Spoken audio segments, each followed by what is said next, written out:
అందరికీ నమస్కారం. నేను మీ బీవీ. Welcome to our channel. ఓడలు బళ్ళు కావడం అంటే ఇదేనేమో. దాదాపు ఇదే అచ్చుగుద్దినట్లు మాజీ ముఖ్యమంత్రి వైఎస్ జగన్మోహన్ రెడ్డికి అయితే వర్తిస్తుంది. 5 ఏళ్ల పాటు మోనార్క్గా వ్యవహరించినటువంటి వైఎస్ జగన్కు ప్రజెంట్ వైసీపీ నేతలు సినిమా చూపిస్తున్నారు. అధికారంలో ఉన్న 5 ఏళ్ళు మంత్రులతో సహా ఎంపీలు ఎమ్మెల్యేలకు ఎవరికి అందుబాటులో ఉండనటువంటి ప్రజెంట్ జగన్ పిలిపించినా కూడా రావటం లేదు. ఇది ఆయన చేసుకున్న అదృష్టమో దురదృష్టమో కానీ ప్రజెంటు ఆ ట్రెండ్ అయితే వైఎస్ జగన్మోహన్ రెడ్డికి అయితే దక్కుతుంది. ఇటీవల నిన్న జరిగినటువంటి సమీక్షా సమావేశానికి ముఖ్యమంత్రి వైఎస్ జగన్మోహన్ రెడ్డి పలువురు పిలుపునిచ్చినా రాలేదు. ఆ విషయాలను ఈ వీడియో ద్వారా పూర్తిగా వివరిస్తాను ఫ్రెండ్స్. మాజీ ముఖ్యమంత్రి వైఎస్ జగన్మోహన్ రెడ్డి అధికారంలో ఉన్న 5 ఏళ్ళు మంత్రులతో కానీ ఎంపీలతో కానీ ఎమ్మెల్యేలతో కానీ వీళ్ళకి ఎవరికి అందుబాటులో లేడు. కనీసం ఇక కార్యకర్తల కంటే అసలు ఆ ముఖం చూసినటువంటి దాఖలాలు కూడా లేవు.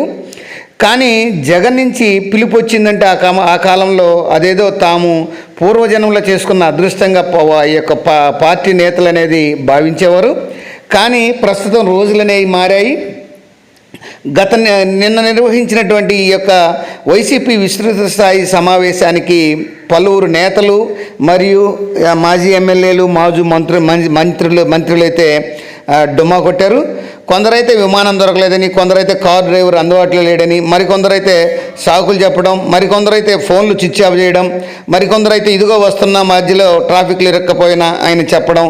ఇవన్నీ చూస్తే ఈ వైఎస్ జగన్మోహన్ రెడ్డికి ఒక వైసీపీ నేతల నుంచి కొంత చుక్కెదురుంది అని చెప్పొచ్చు. దీన్నే రోజులు మారాయి, పరిస్థితులు మారాయి అని చెప్పొచ్చు. గతంలో జగన్ దర్శనం అంటే ఆయన పిలుపు వచ్చిందంటే అదేదో గొప్ప అదృష్టంలా భావించేవాళ్ళు.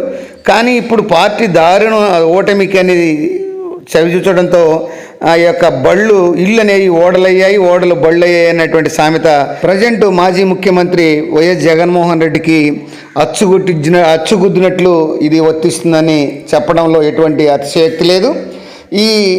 ఈయన ఇటీవల జరిగినటువంటి ఈ యొక్క సమీక్షా సమావేశానికి ఈ యొక్క జగన్మోహన్ రెడ్డి నిర్వహించినటువంటి దీనికి నేతలు చాలామంది డుమ్మా కొట్టారు. కొందరు విమానం అందుబాటులో లేదని, మరికొందరు దూరంగా ఉన్నామని, ఇప్పుడు రాలేమని, అక్కడున్నాం ఇక్కడున్నామని సాకులు చెప్పడం, ఇంకొందరు అయితే అసలు రాలేదు ముఖ్యమైనటువంటి నాయకులు, మరికొందరికి కార్ డ్రైవర్ లేడంటూ ఈ యొక్క సిల్లీ సమాధానాలు కూడా సర్ది చెప్పి ఈ సమావేశాన్ని ఎగ్గొట్టారు. దీంతో ఇలా చెప్పిన నేతలు చాలామంది మాజీ మంత్రులు, ఎమ్మెల్యేలు మరియు ఎంపీ అభ్యర్థులు మరియు కీలక నాయకులు అందరూ ఉండడం విశేషం. అన్నిటికంటే దారుణం ఏంటంటే అసలు కొందరు నేతలైతే ఫోన్ స్విచ్ ఆఫ్ చేసి ఈ యొక్క సమావేశం తెలిసినప్పటికీ అందినప్పటికీ ఈ యొక్క విస్తృత స్థాయి సమావేశానికి ఫోన్ స్విచ్ ఆఫ్ చేసి కొందరు అండర్ గ్రౌండ్కి వెళ్ళిపోయారు. పరిస్థితి ఇప్పుడేలా ఇలా ఉంటే రాబోయే రోజుల్లో ఈ యొక్క వైసీపీ పరిస్థితి ఎలా ఉండబోతుంది అనేటువంటిది పార్టీ అధిష్టానం బెంగ పెట్టుకుందనేటువంటి సమాచారం విశ్వసనీయంగా ఈ రాజకీయ వర్గాల నుంచి, రాజకీయ నేతల నుంచి వినపడుతున్నటువంటిది. దీన్ని ఈ విస్తృత సమావేశంలో జగన్ కూడా చాలా లైట్గా తీసుకున్నట్లు ఆ విషయం ప్రస్తావిస్తే మరింత తన డ్యామేజీ పోతుందనేటువంటి దాని భావంతో హాజరైనటువంటి వారి దగ్గర ప్రస్తావించకుండా చాలా లైట్గా తీసుకున్నట్లు సమాచారం. కానీ తన అంతరంగికులతో వీరంతా ఎందుకు డుమ్మా కొట్టారు, వీరు పార్టీ ఏమైనా మారతారా అనేటువంటి అంశాలపై మాజీ ముఖ్యమంత్రి మరియు వైసీపీ నేత జగన్మోహన్ రెడ్డి ఆరా తీస్తున్నట్టు రాజకీయ వర్గాలు అయితే చెప్తున్నాయి. మరొక అంశంతో మళ్ళీ మీ ముందుంటాను ఫ్రెండ్స్. జై హింద్.